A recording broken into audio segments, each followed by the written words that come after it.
मक्स साहब, अभी क्या हो गया? बहुत शुक्रिया डिप्टी स्पीकर साहब।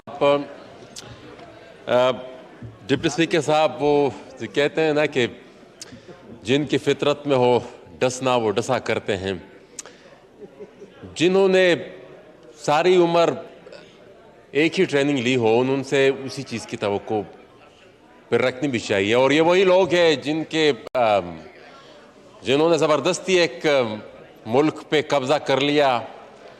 और मैं तो पर्सनली उनके स्टेटस को भी तस्लीम नहीं कर रहा। और हमारी हुकूमत जो उनको इंटरम गवर्नमेंट कहकर पुकारती है, मुझे तो उस पर भी एतराज़ है।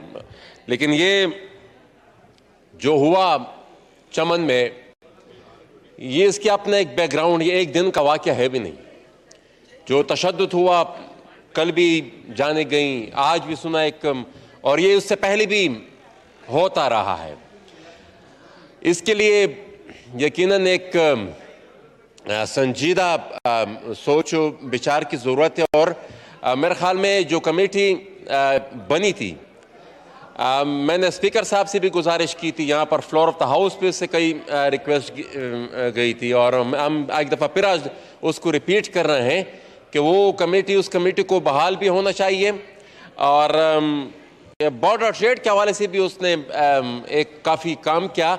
ये चमन का जो इशू है, यही इशू तकरीबन हमारे तमाम बॉर्डर्स पे है। चमन पे कुछ बहुत ही ज़्यादा इंटेंसिटी के साथ वो सामने आ रहा है। अब उन लोगों को सुनना चाहिए, वहाँ पर जो लोकल्स हैं उनको सुनना चाहिए कि वो मसाइल क्या है जिसका नतीजा आखिर में इन हालात पर, इन वाक़यात पर होता है।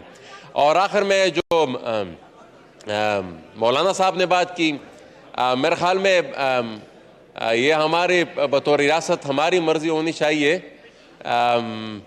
वो उनके साथ उनको एक्सेप्ट नहीं करते, उसके पास उस कॉन्टेक्स्ट में उनके साथ ताल्लुक़ हमारा किस तरह होना चाहिए, उस पर मेरी अपनी एक नज़र है, जो कि मेरे ख्याल में हुकूमती नज़र शायद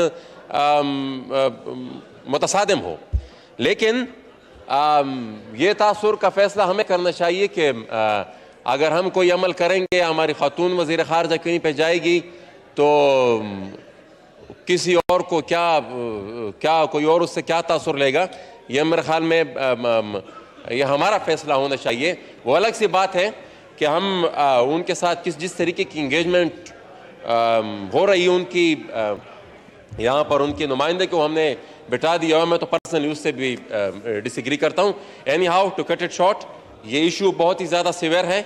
इस पर थोड़ी मेरे ख्याल में हाई प्रोफाइल एक सिटिंग होनी चाहिए और उसको थोड़ा सीरियसली लेना चाहिए। बहुत शुक्रिया जी। मौलाना जमालुद्दीन साहब।